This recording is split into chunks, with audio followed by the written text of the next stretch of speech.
Alhamdulillahirrahmanirrahim. Puji syukur hanya bagi Allah. Sholawat serta salam semoga tercurah pada junjungan kita Nabi besar Muhammad sallallahu alaihi wasallam. Yang kami hormati Kepala Dinas Perindako UKM Kabupaten Pak Adi Cahyono. Yang kami hormati pengurus, pengawas, dan segenap anggota KPRI Serbaguna yang berbahagia pada pagi hari ini. Mohon izin mewakili kawan-kawan kami di PKPRI untuk menyampaikan sedikit sambutan pada rapat pagi siang hari ini. Yang pertama, Bapak sekalian, tentu saja ucapan selamat kepada Pak Wahyono dan kawan-kawan dan seluruh anggotanya bahwa pada hari ini sudah bisa melaksanakan rapat tahunan RAP dan RAT tepat awal waktu bulan Januari.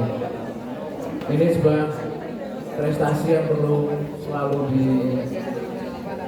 dipertahankan, ditingkatkan. Kemudian Bapak sekalian, berkaitan dengan pengembangan koperasi, kita ini adalah koperasi yang berada di lingkup atau jenis atau koperasi yang hidup di lingkungan dinas. Kalau dulu kita mengenal ada koperasi fungsional, sekarang sudah tidak dikenal lagi itu koperasi fungsional. Karena koperasi fungsional pun sekarang sudah diperluas aksesnya untuk bisa merekrut anggota. Jadi sekarang ini koperasi di lingkungan dinas tidak hanya beranggotakan pegawai dinas tersebut, tapi yang sudah bermutasi ke sana kemari, yang sudah pensiun itu tetap bisa menjadi anggota koperasi, sehingga menjadi lebih luas. Kondisi ini tentu saja akan lebih memberikan kesempatan kepada koperasi kita, koperasi pegawai untuk bisa lebih besar, untuk bisa lebih maju, untuk bisa lebih berkembang. Di KPRI Serbaguna sendiri, menurut saya sudah cukup bagus ini Pak Wahyono dan kawan-kawan ya. Asetnya sudah mencapai 4 miliar lebih. Hampir keseluruhannya itu terdiri dari modal sendiri, hutang keluarnya sedikit, gitu ya. Kemudian perputaran usahanya, ini yang tadi disinggung oleh Pak Adi, lebih banyak ke simpan pinjam, warning gitu ya. Nanti coba diupayakan solusinya. Tapi kami dari PKPRI juga berharap koperasi kita yang tumbuh di lingkungan dinas itu memang awal mulanya adalah koperasi yang hanya melaksanakan kegiatan simpan pinjam saja. Kesempatan untuk mengelola usaha yang lain, usaha real itu sulit karena pengurusnya adalah pengurus yang masih aktif dinas, sehingga tidak bisa full bekerja melaksanakan kegiatan usaha seperti pada umumnya sebuah usaha. Sehingga nanti kita berharap nanti dinas lebih menyikapinya dengan bijak ya. Tidak serta-merta 50% untuk lebih dari 50% untuk KSP harus dirubah menjadi KSP ya. Karena kalau sudah punya jadi KSP, tidak boleh ada dana yang digunakan untuk kegiatan lain.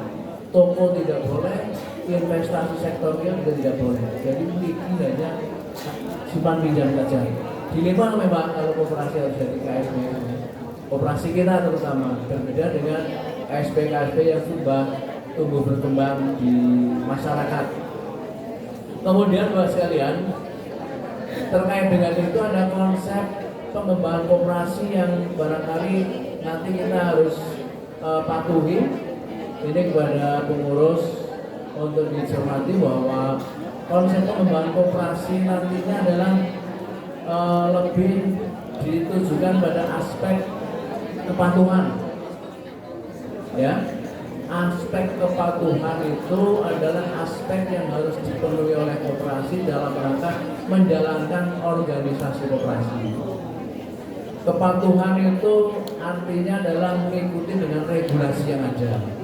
Regulasi yang ada itu sekarang banyak berubah. Ada Permenkumham nomor 14/2019 yang mengharuskan koperasi melakukan perubahan anggaran dasar, yang pengesahannya nanti oleh Kemenkumham, ya. Kemudian perubahan anggaran dasar ini nanti menjadi satu prasyarat, seperti tadi disebut juga oleh Pak Adi, koperasi ini belum punya NIK.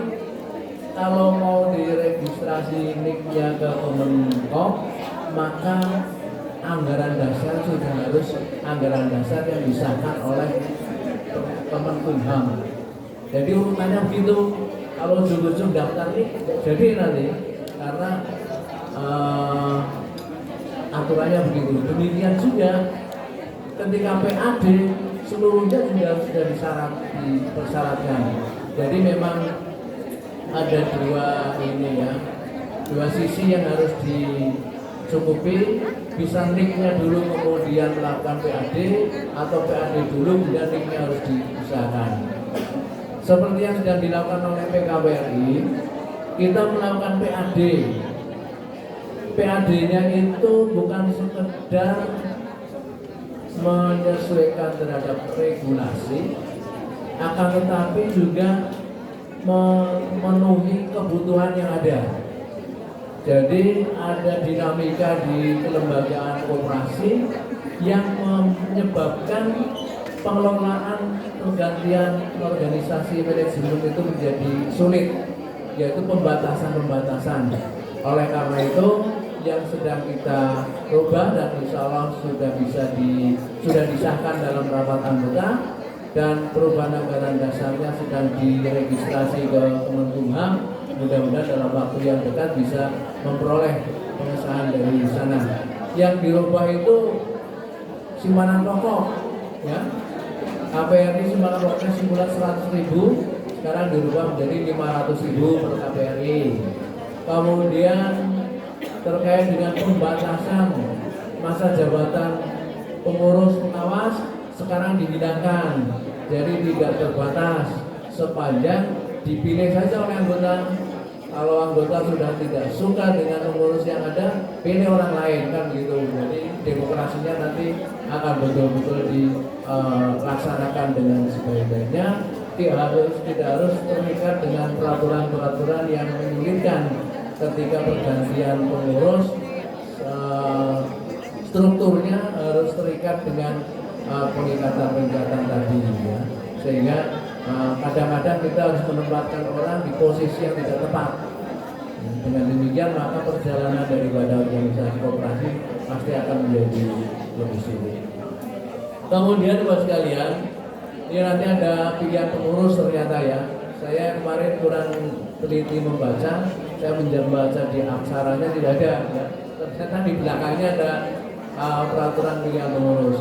Saya mohon kepada pengurus, ya, terkait dengan kepatuhan tadi, maka pilihan pengurus pun harus mengikuti aturan yang ada.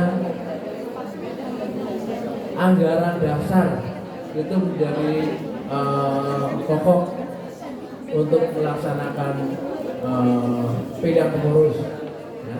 Sehingga di situ nanti akan kelihatan pengurusnya itu terdiri dari jumlah ganjil, tidak 4 seperti sekarang, ya, 3 atau 5, coba dilihat di anggaran dasar.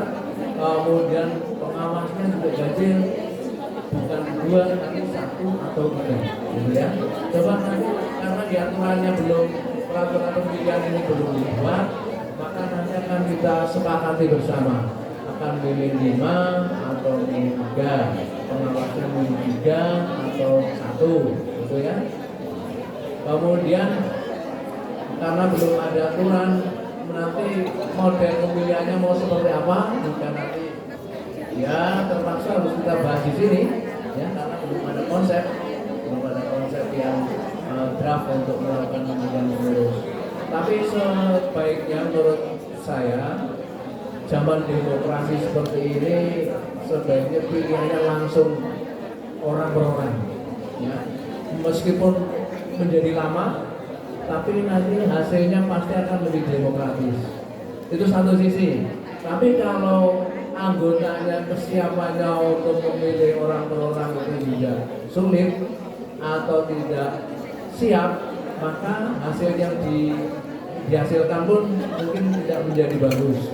Oleh karena itu nanti kita akan tetap tawarkan pada forum ini model pemilihannya mau dibuat seperti apa supaya hasil yang diperoleh dari pengurus nanti menjadi legitimate, ya, legitimasinya nanti diterima oleh pihak-pihak yang berkepentingan dengan kepengurusan ini. Ibu sekalian, barangkali itu saja yang bisa saya sampaikan. Kurang lebihnya mohon maaf. Billahi taufiq wal hidayah. Assalamualaikum warahmatullahi wabarakatuh.